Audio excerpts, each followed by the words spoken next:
My name is Misty Bell, and I'm the Transportation Development Analyst for the St. Louis County Department of Transportation and Public Works. Today, we are going to discuss the proposed TIP projects we're looking at for 2024 and give you an update on where we are in some of the other projects we've already been working on. But first, Joe Colesta, our Acting Deputy Director, is going to give us an update on the county budget. Joe, please start us off. Thank you, Misty, and thank you everybody for joining us today. So to give a preface for the rest of the report, I thought it was important to discuss budget. The unfortunate reality is that we have seen unprecedented inflation for our construction projects over the last couple of years. So much so that we've had to cancel a significant amount of work just to keep our existing projects solvent from a funding perspective. So unfortunately, the scope of the projects moving forward had to be reduced somewhat to fit within our budgeting constraints. So I just wanted to give that context as you see what we're planning for our next applications. Thank you. And with that, I will hand it over to Glenn. So, hi, my name is Glenn Henninger. For those of you who don't know me, I am the Manager of Planning and Programming at the county. Every fall, we convene this group for the Complete Streets Ordinance that is going on a decade old now. In previous years, we were able to present a lot more robust multimodal scoped projects, at least in the past three or so rounds.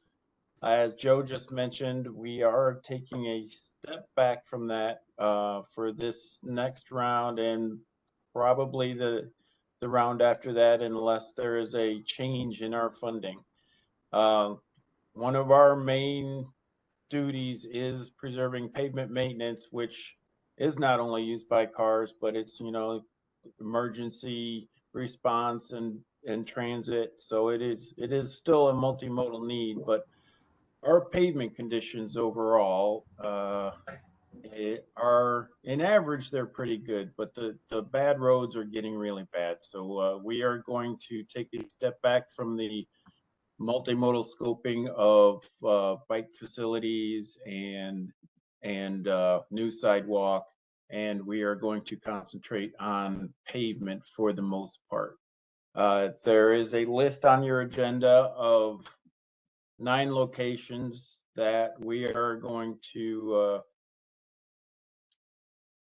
vet and apply for, which these projects are going to be, like I said, very heavily in just mostly pavement and the minimum required to meet the ADA rules. So there will be new curb ramps, there will be new pedestrian facilities at signalized intersections. Those kinds of things will remain part of those scopes. Normally, I will fly through the projects to show you what our plans are. I know everybody on this call is busy. I don't really see a need for that.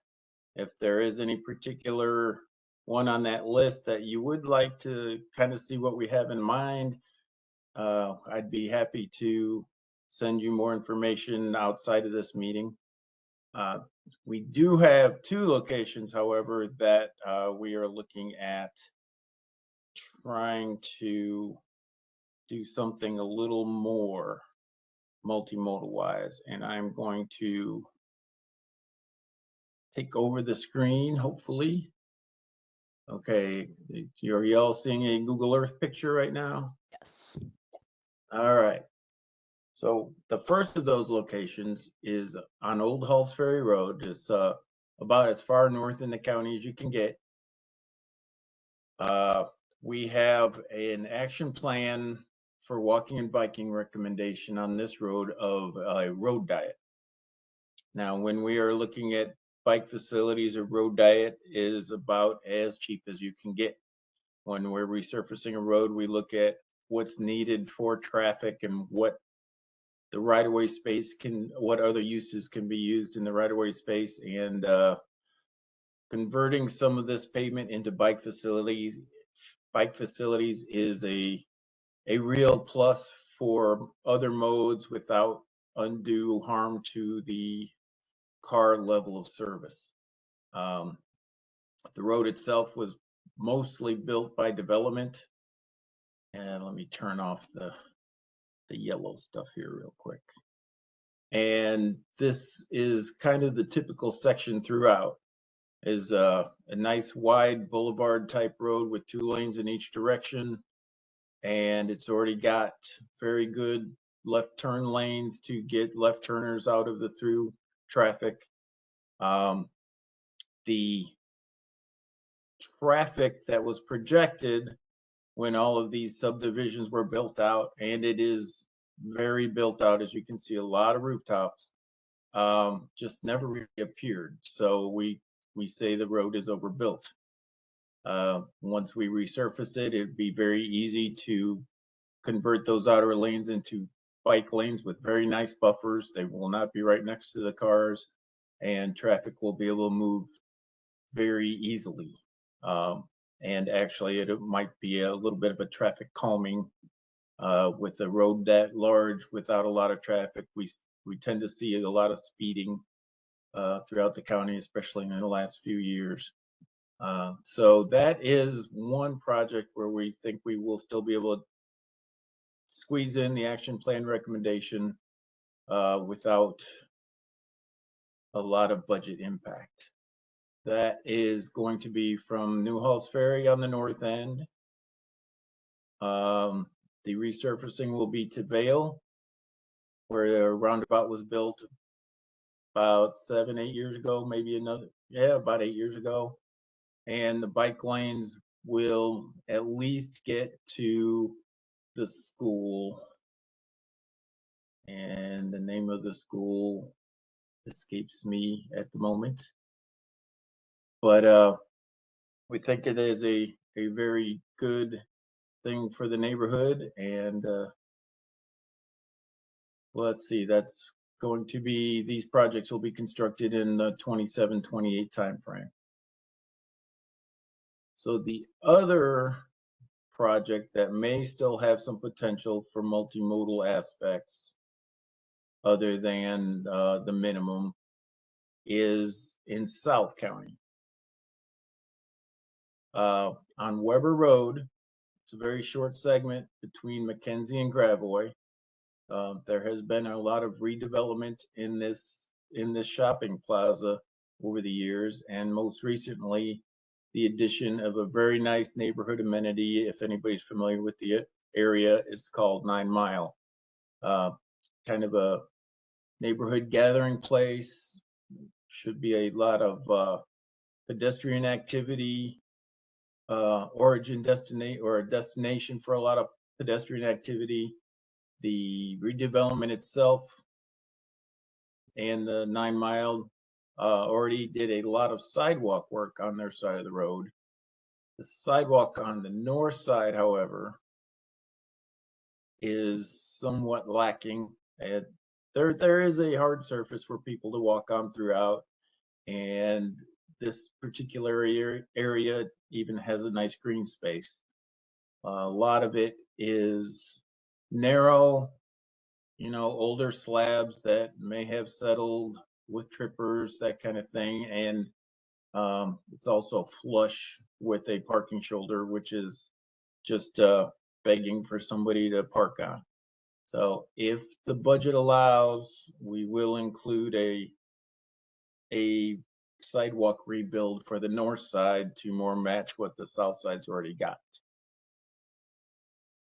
That is being vetted right now, and it'll come down to, with the East-West Gateway scoring mechanisms, how much does that sidewalk improvement help that score, and how much does it help improve the federal participation. So the rest of the projects, as I mentioned, I didn't have this up yet, are scattered throughout the county. They are all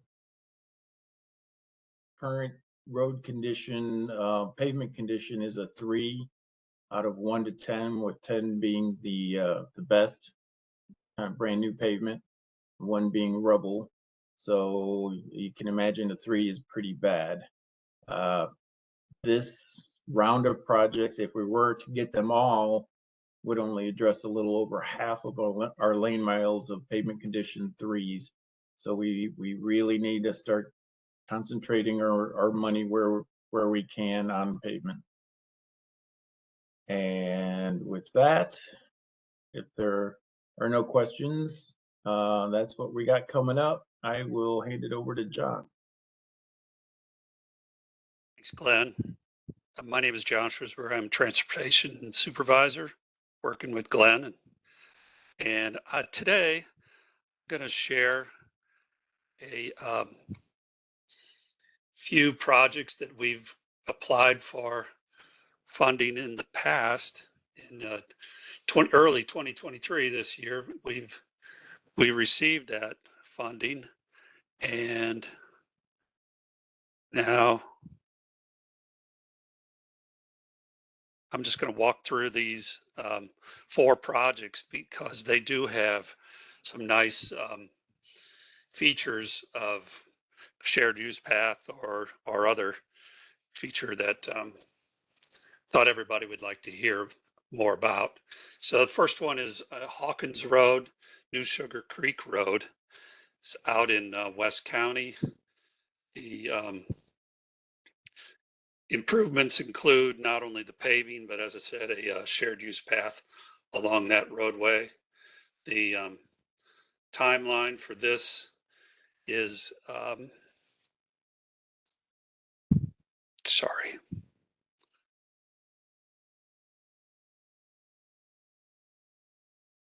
is for currently in design in 2023. We do have a public meeting coming up this month, or next month, I'm sorry, followed by right-of-way acquisition we may need to build this shared use path in 2025, 26, and we'll finish up the design in 26 and be in construction in 2027. This kind of this schedule, this timeline is very similar for all 4 of these projects I'm going to discuss. They're all part of the funding that we received earlier this year. So Hawkins New Sugar Creek Road begins near the Rockwood South Middle School and extends south all the way to the county line with Jefferson County. This is a typical view looking south on Hawkins at the north end of the project. Right there at the middle school, you can see there's existing sidewalk on both sides of the road.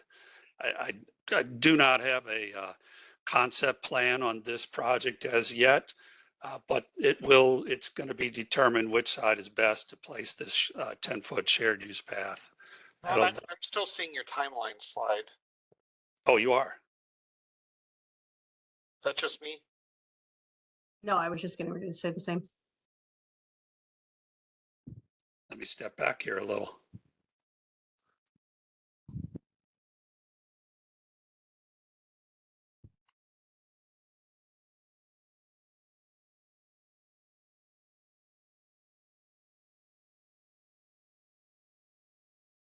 There we go. We see it now.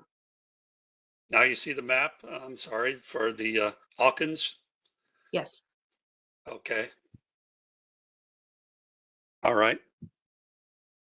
So I'm sorry, as I said, the limits are from the Rockwood Middle School down to this St. Louis County limits with Jefferson County on the south end. The project, this is a shot from Google Earth of the intersection at the north end of the project at the South Middle School entrance, showing the sidewalk on both sides. And as I said, I don't have a concept plan on this project yet, so hasn't been determined which side of Hawkins Road we're going to construct the 10-foot shared use path, but that's in the works. There is a public meeting, as I said, coming up. So if you want more information, there is information on our webpage for this project as well as the others. Next road I wanted to speak about a little is the Jennings Stations Road from Halls Ferry to the city of St. Louis limits. Follows a similar schedule of design in this year and construction in starting early 2027. The limits on that one, little depicted here on this little map, shows it on the west end at New Halls Ferry, continuing across Bell Fountain Road to Chain of Rocks Drive. And again, this will be not only pavement resurfacing, but also a shared use path, a 10-foot wide shared use path. Here's a shot of the intersection, shows it's a highly developed residential area, and the neighborhood does have existing sidewalk on both sides of Jennings Station Road. On that end, this is at New Halls Ferry. On the other end, continues fairly high dense residential neighborhood with existing sidewalk. So that will be a project where we have not set up a public meeting yet, but we plan to have one in January. Next one we're doing a similar scope on is Dorset Road, where we're not only resurfacing Dorset from McKelvey out to Marine, but we're building a shared use path along the north side of Dorset Road. Here's a shot of what it looks like at McKelvey in Dorset, looking west. And you see existing sidewalk on both sides here. The plan is to install a shared use path along the north side. In this location, it's going to be near right at the back of curb on Dorset and continues west. This is out on the other end of the project where it terminates near Creve Coeur Park, and the shared use path will end there within the park boundaries, right outside the park entrance and just east of Marine Avenue.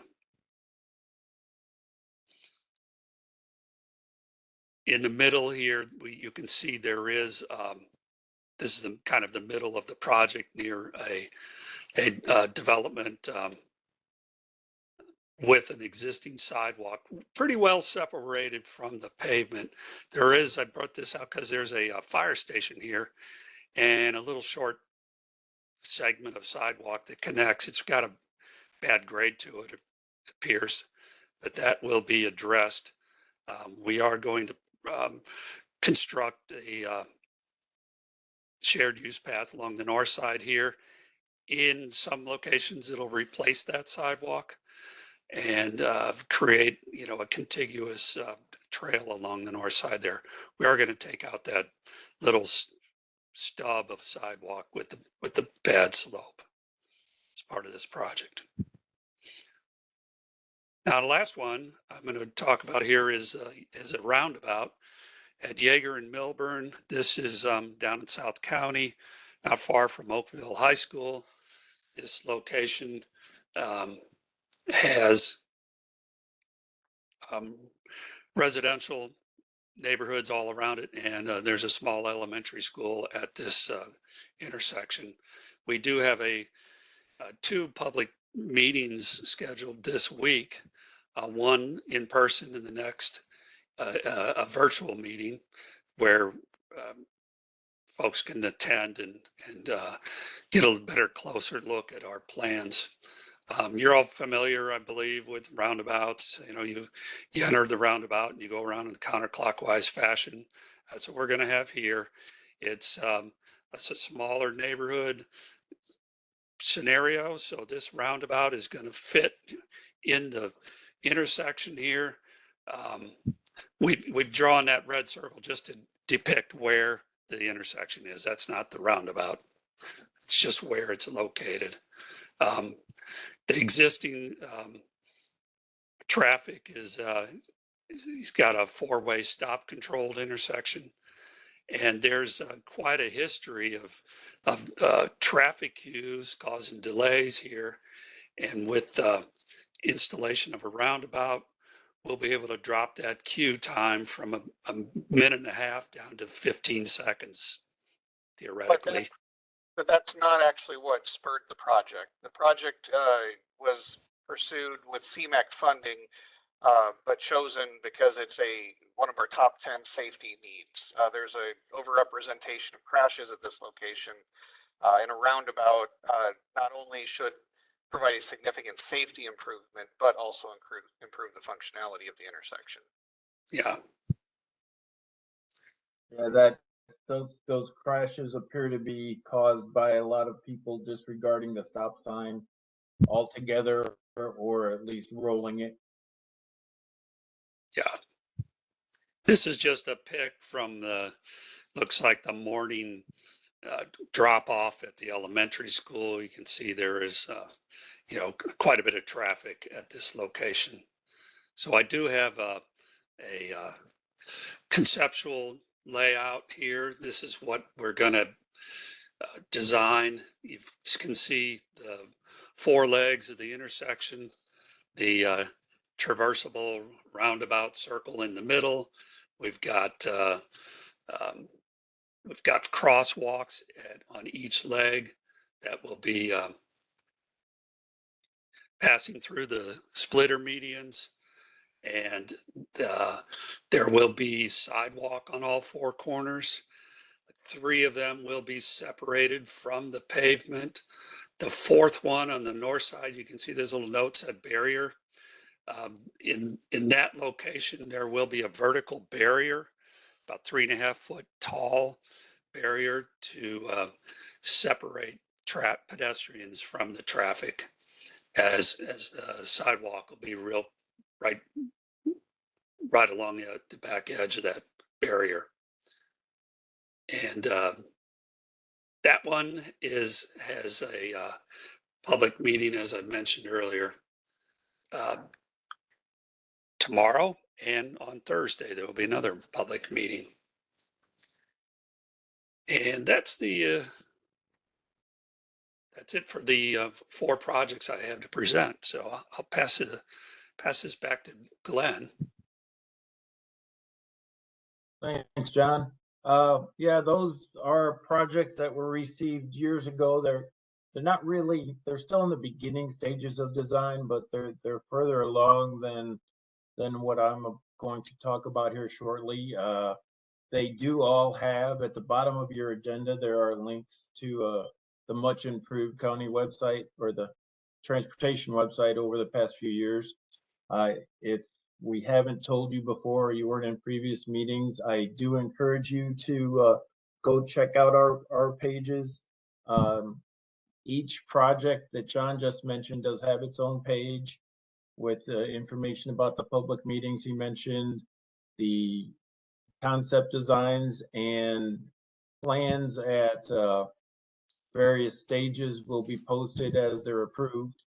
So, when we get preliminary plans approved, they will be posted, right-of-way plans, final plans, and just project status in general is a really good place to keep an eye on all of those.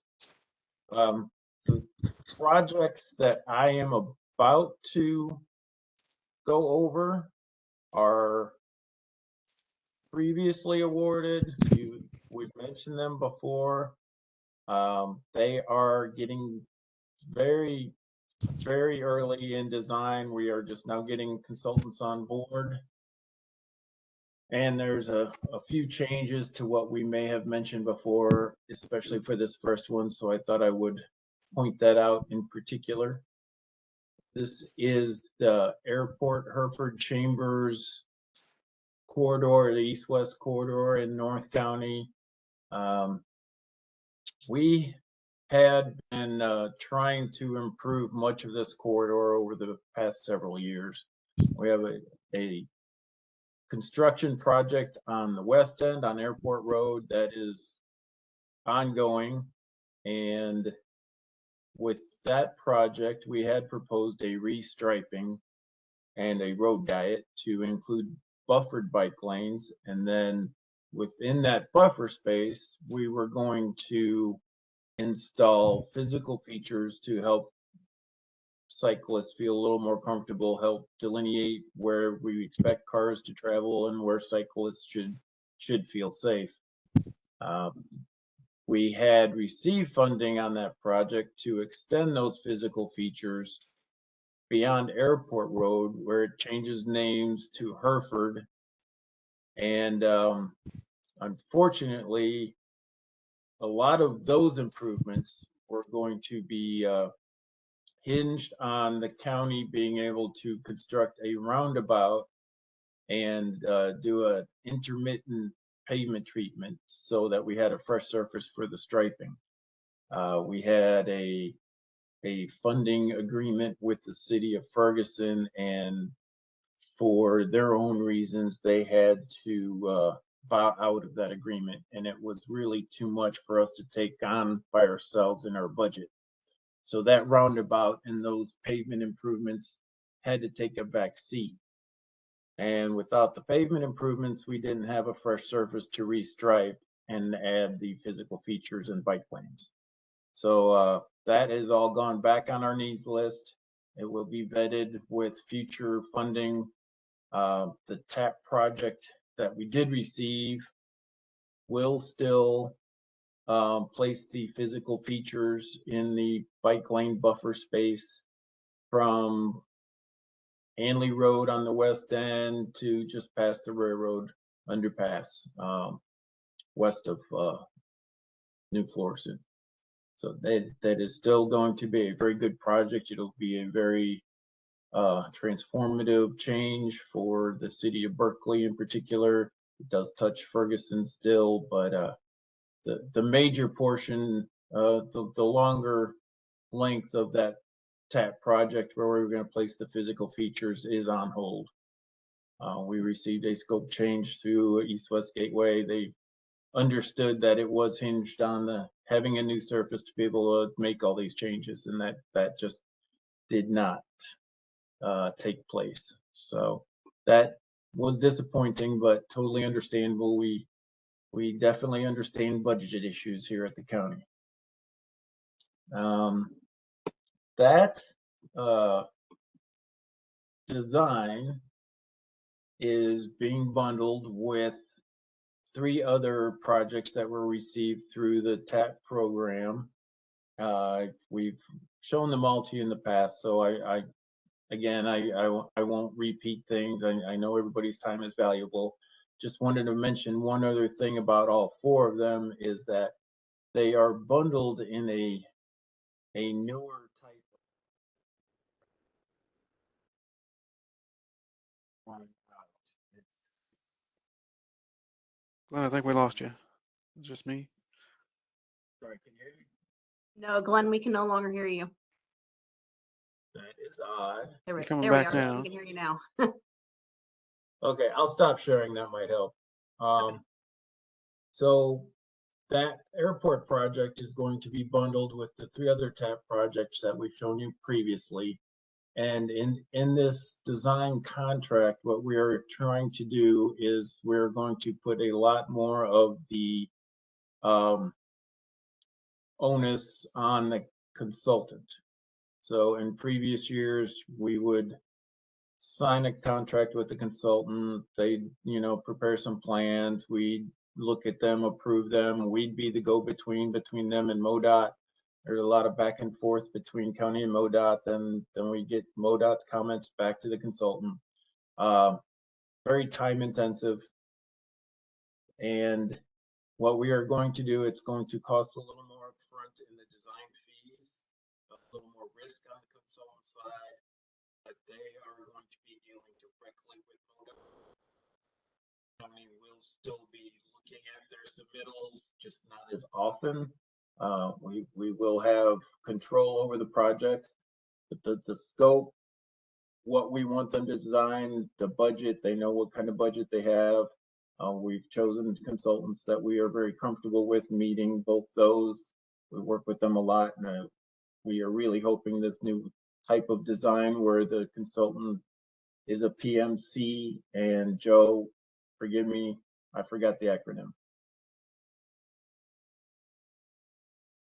What is PMC? Project manager consultant. Project manager consult. Okay, so basically they just take on a lot of the community.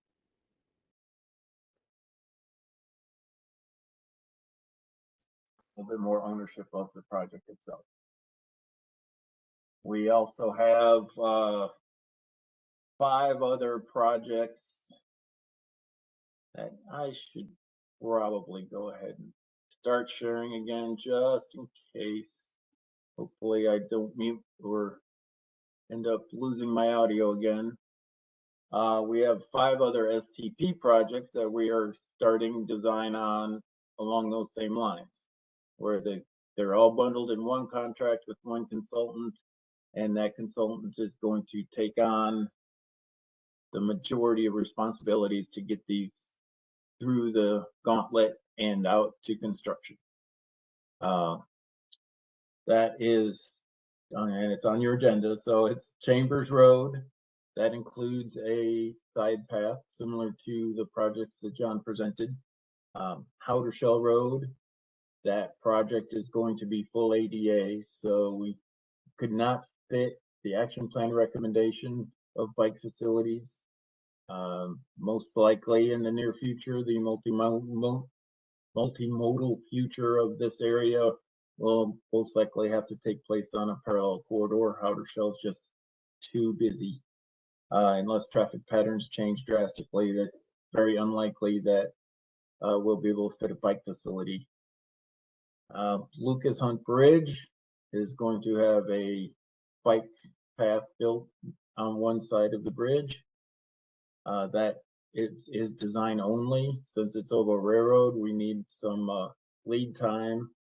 Dealing with railroads is taking up to a year out of the schedule of a project, and making the rest of the design and right away and everything lag until we get the railroad's permission to do what we need to do. Just it's making more and more sense to just start coordination with the railroad before we put a whole project together. And then the last 2 in that bundle of 5 are Chutes and Vernon. Now, we've mentioned these 2 projects a lot in the past, but let's see, and I'm sorry, I was not prepared for, oh, that's right next to it. Okay, so Chutes and Vernon are 2 projects recently received through STIP. They are going to be in partnership with GRG as part of the Centennial Trail, Centennial Greenway. They are, as I mentioned, in that bundle. So especially for Chutes and Vernon, the consultant's going to have to not only meet the county's needs and budget and design wishes, they're going to have to meet GRG's needs and design wishes. We've had some meetings with them. They're on board with all the various coordinations needed. And one thing in particular about this that does not have to do with the design contract is anybody on this call that's been involved with a GRG project, they do reach out to the locals for perpetual maintenance and operation. So if it's within a municipality, they talk to that municipality. Vernon is within University City, and University City seems to be very amenable to participating in this project, in the maintenance, ongoing maintenance of whatever this project builds. However, Chutes, and let me go to that. The limits on Chutes are from Lindbergh on the east up to the utility corridor where that Centennial Greenway will eventually proceed west in that utility corridor. That is unincorporated St. Louis County. So we are the local government. We'll have to work out maintenance aspects, the county as a whole, and with GRG and come to an agreement. So we do have a lot of multimodal improvements going on for the biking and walking community. It's just unfortunately, as Joe and I mentioned at the beginning,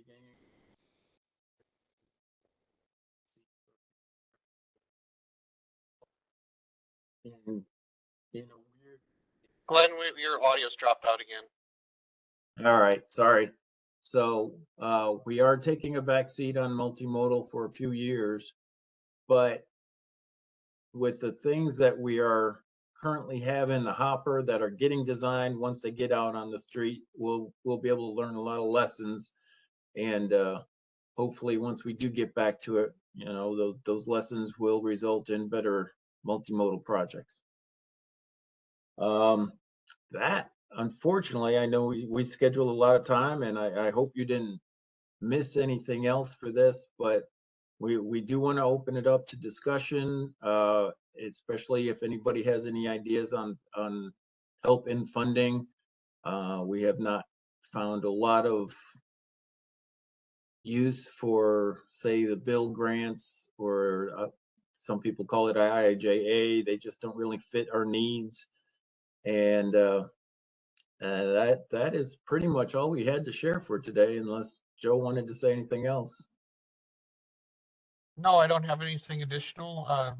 Thank you all for joining us today. And as Glenn said, let's open up the floor to any questions or comments.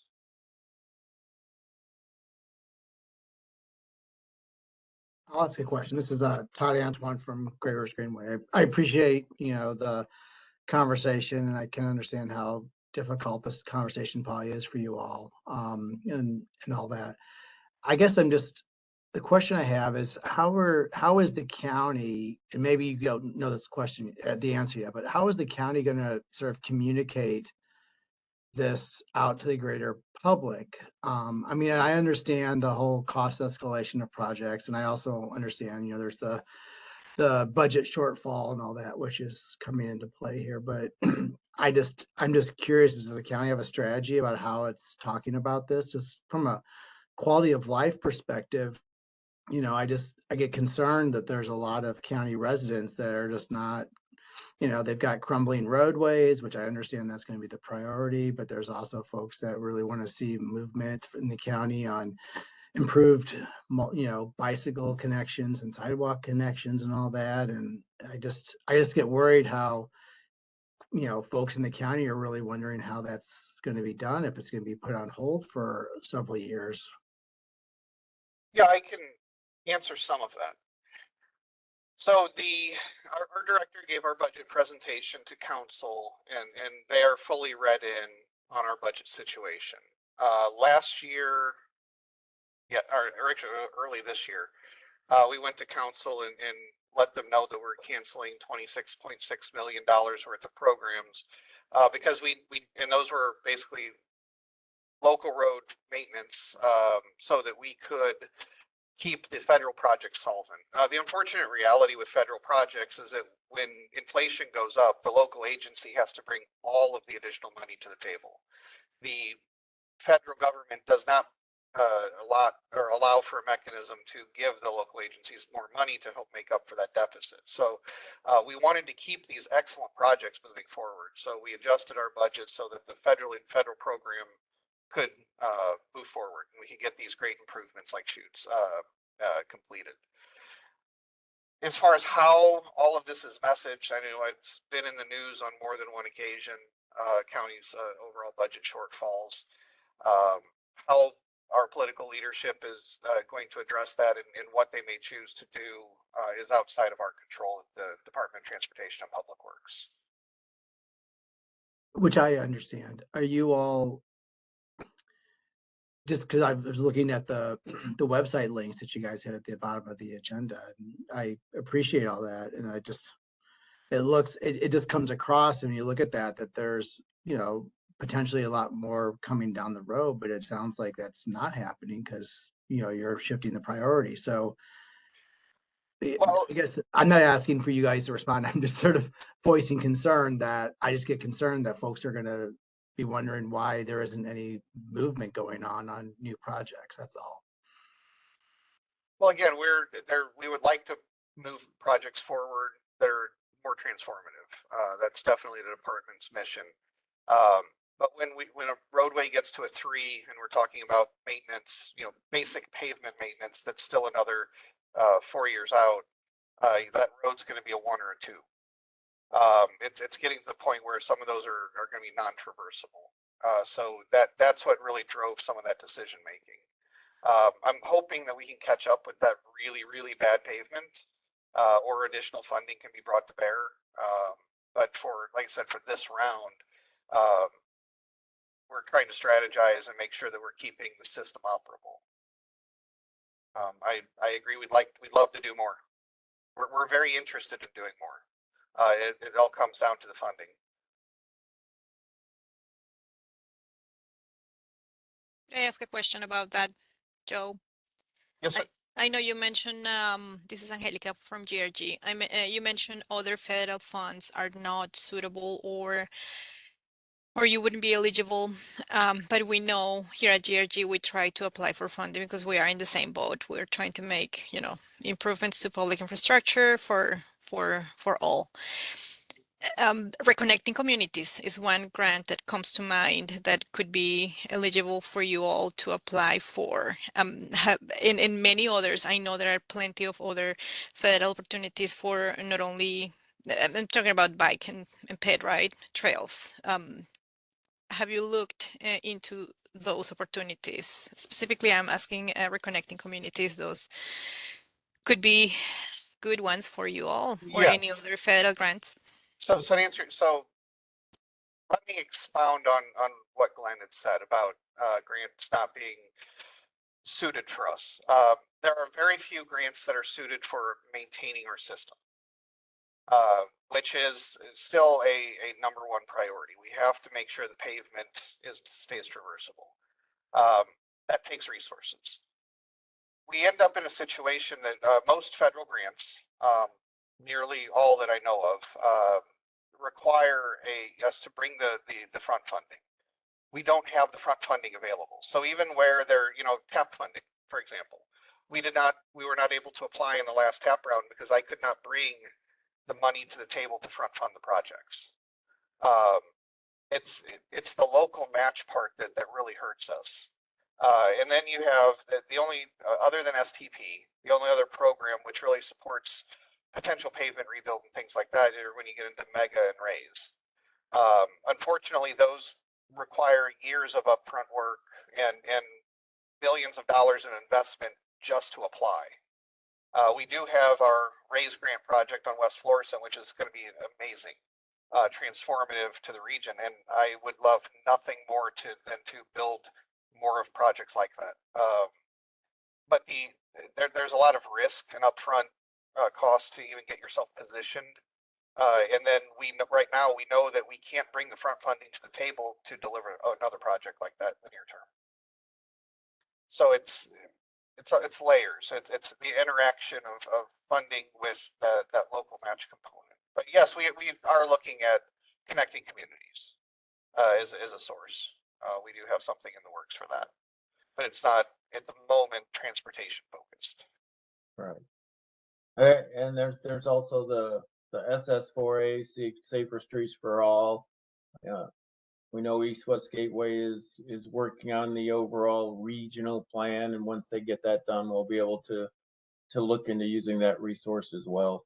What I was trying to get at was that the multitude of programs coming out of the IIJA seem to be really focused on electrification, things of that nature, and with the pavement conditions we are experiencing, we in the last few years, the projects that John and I went over, you know, we are adding bike facilities, but they're in conjunction with a pavement project.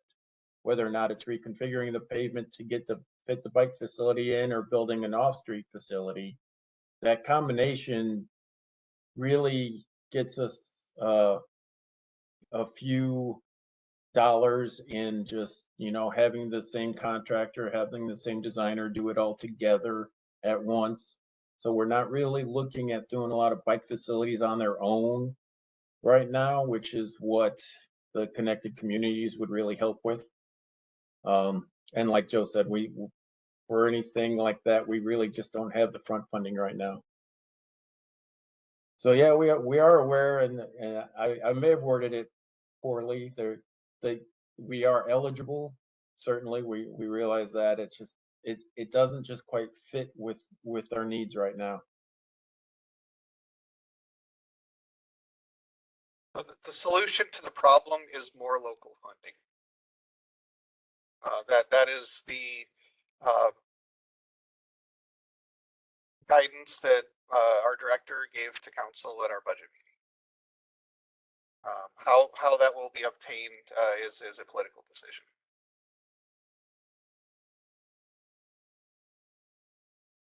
Thank you for expanding on that.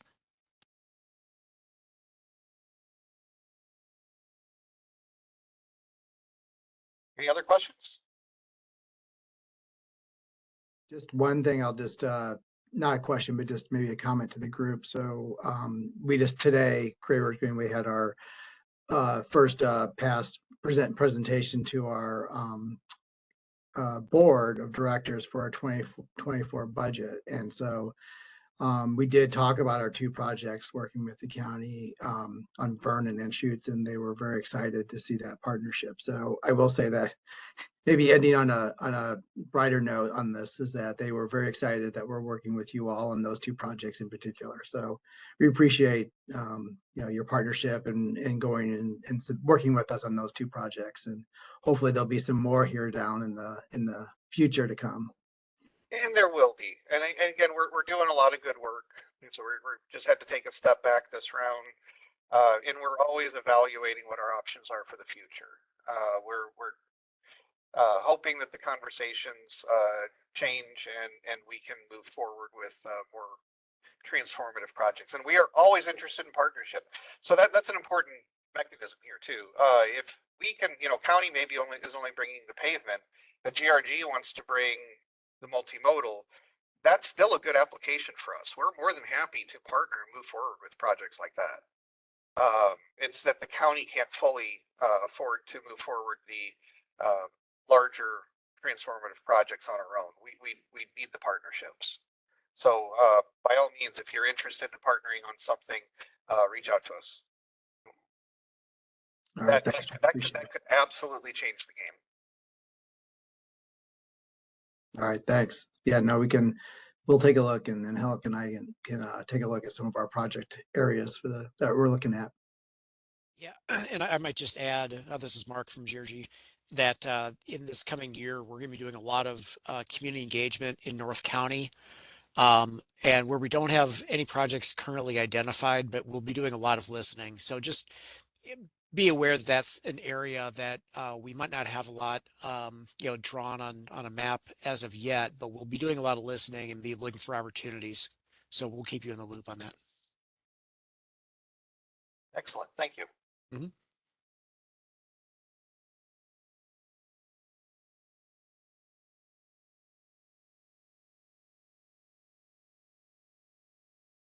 Anybody else?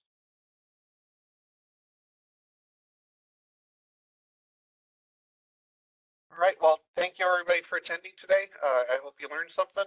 Have a great day. Thanks, everyone. Thank you.